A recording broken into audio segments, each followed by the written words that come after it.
My boyfriend broke up with me because of the pancakes I made. This isn't your typical breakup story. It doesn't begin with cheating, ghosting, or a slow emotional drift apart. No, this story starts with pancakes and ends with something that smells very, very fishy.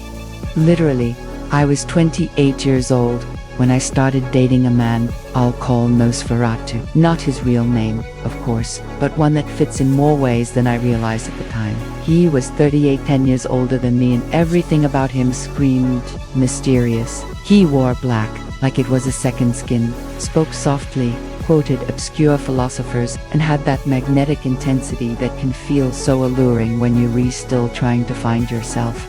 I liked him at first.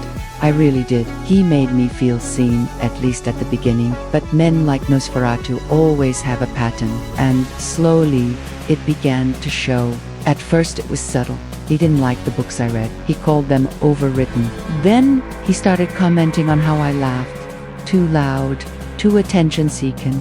He said the makeup I wore, too much, my friends, bad influences, my job, a waste of potential. It didn't take long for criticism to become control, and control to become aggression. He'd get physical sometimes, grabbing my arm, slamming a door, punching a wall, just a little too close to where I stood, and each time he told me it was my fault that I made him do it, that I was too sensitive, too dramatic, too much, but still I stayed, because trauma has this strange way of making dysfunction feel like home. And when you grow up in a house full of yelling and slammed doors like I did, sometimes you forget what peace actually feels like. When my parents fought, which was often, I locked myself in my room. I wrote.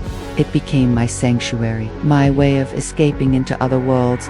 I read everything I could get my hands on. I drew. I listened to strange music. And I created, always created. When I was 11, I wrote a letter to the surrealist painter and writer Leonora Carrington. My grandfather knew her, and she wrote back. She told me to never apologize for being strange, that the world needed strange girls with wild minds. That being different wasn't a curse, it was an advantage. Her words stuck with me like scripture. So I kept writing. Over the years, I poured my soul into a single project, a surreal prose poem, written like a screenplay for a film that could never be made, something that could only exist in the reader's imagination. I even composed a 2-hour soundtrack to accompany the reading. 7 years of my life, 7 years of heart, blood, madness, and art, all wrapped into this one weird, beautiful thing. And then, one day, I got brave. I submitted it to a literary agent. She rejected it. Coldly, no warmth, no encouragement, just, it's confusing. Too experimentally. I cried in my apartment for hours. My heart cracked in two. 7 years, just gone. Tossed away with one generic email. Nosferatu noticed. He asked what was wrong, and for a brief moment, I thought maybe he'd understand. Maybe he'd lift me up. I told him everything. I showed him the manuscript. I told him how important it was to me. He asked to read it. I hesitated, but I said yes. He sat down on the couch, legs crossed, glasses perched on his nose like some highbrow intellectual. At first, he was quiet. Then he laughed. And then he started reading it out loud, imitating the style in a mocking, cartoonish voice. He laughed harder, said, "This is terrible. You're terrible. Honestly, you should give up." He didn't just critique me, he ridiculed me. And something inside me snapped. I went home that night and collapsed onto my bed. The tears came again, but something was different this time. I remembered Leon. I remembered what she once did. Louis Buñuel, the famous surrealist filmmaker, once invited her to his little love nest. But when she got there, she found the decor so hideous that, while he was in the bathroom, she dipped her fingers in her own menstrual blood and painted the walls. Then she left. He never contacted her again. That's what women like her do. That's what I needed to do. So I made a plan. I decided to end things, not with an argument, not with begging or crying, but with performance. A surrealist goodbye, a statement of art. And yes, maybe a little vengeance. I texted him. I made pancakes. He replied immediately, "Be thereington." When he walked in, the first thing he said was, "It smells like fish in here." I smiled. "It's the pancakes." He thought I was joking. He sat down at the table, picked up his fork, and took a bite. One bite. He paused, chewed slowly, then stopped completely. His face twisted, confusion, disgust, panic. "What is this?"